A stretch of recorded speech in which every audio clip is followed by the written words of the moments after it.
राज्यसभेच्या निवडणुकीनंतर आता विधान परिषदेच्या 10 जागांसाठीच्या निवडणुकीसाठी राजकीय घडामोडींना वेग आलाय। अवघ्या 5 दिवसांवर येऊन ठेपलेल्या निवडणुकीच्या पार्श्वभूमीवर आघाडीत महत्त्वाच्या घडामोडी घडतायत। मुख्यमंत्री उद्धव ठाकरे यांच्या अध्यक्षतेखाली आज संध्याकाळी महाविकास आघाडीची बैठक पार पडते आणि या बैठकीमध्ये शिवसेनेसह राष्ट्रवादी काँग्रेस आणि काँग्रेस पक्षातील ज्येष्ठ नेते सहभागी होणार आहेत। या बैठकीमध्ये मुख्यमंत्री सर्वपक्षीय नेत्यांकडून आढावा घेणार आहेत। तर भाजपने 6व्या जागेसाठी उमेदवार उभा केलाय, त्यामुळे 6व्या जागेसाठी मतांची जुळवाजुळव करण्याच्या प्रयत्नावर या बैठकीमध्ये चर्चा होणार आहे।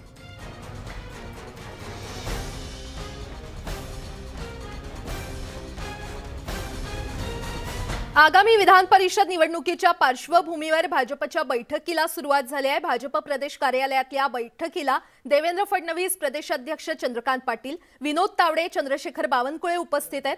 तर भाजपच्या या बैठकीत 6वा उमेदवार निवडून आणण्यासाठी रणनीती आखली जाणार असल्याची माहिती मिळते। तर दुसरीकडे शिवसेनेवर नाराज आमदार देखील भाजपला साथ देण्याची शक्यता आहे। राज्यसभा निवडणुकीमध्ये संजय राऊतांनी अपक्षांवर घोडेबाजाराचा आरोप केला होता, त्यावरून अपक्ष आमदार नाराज असल्याची सूत्रांची माहिती आहे। त्यामुळे अपक्ष आमदार विधान परिषद निवडणुकीत मवियाला साथ देणार की हात दाखवणार हे पाहणे आता महत्त्वाचे ठरणार आहे।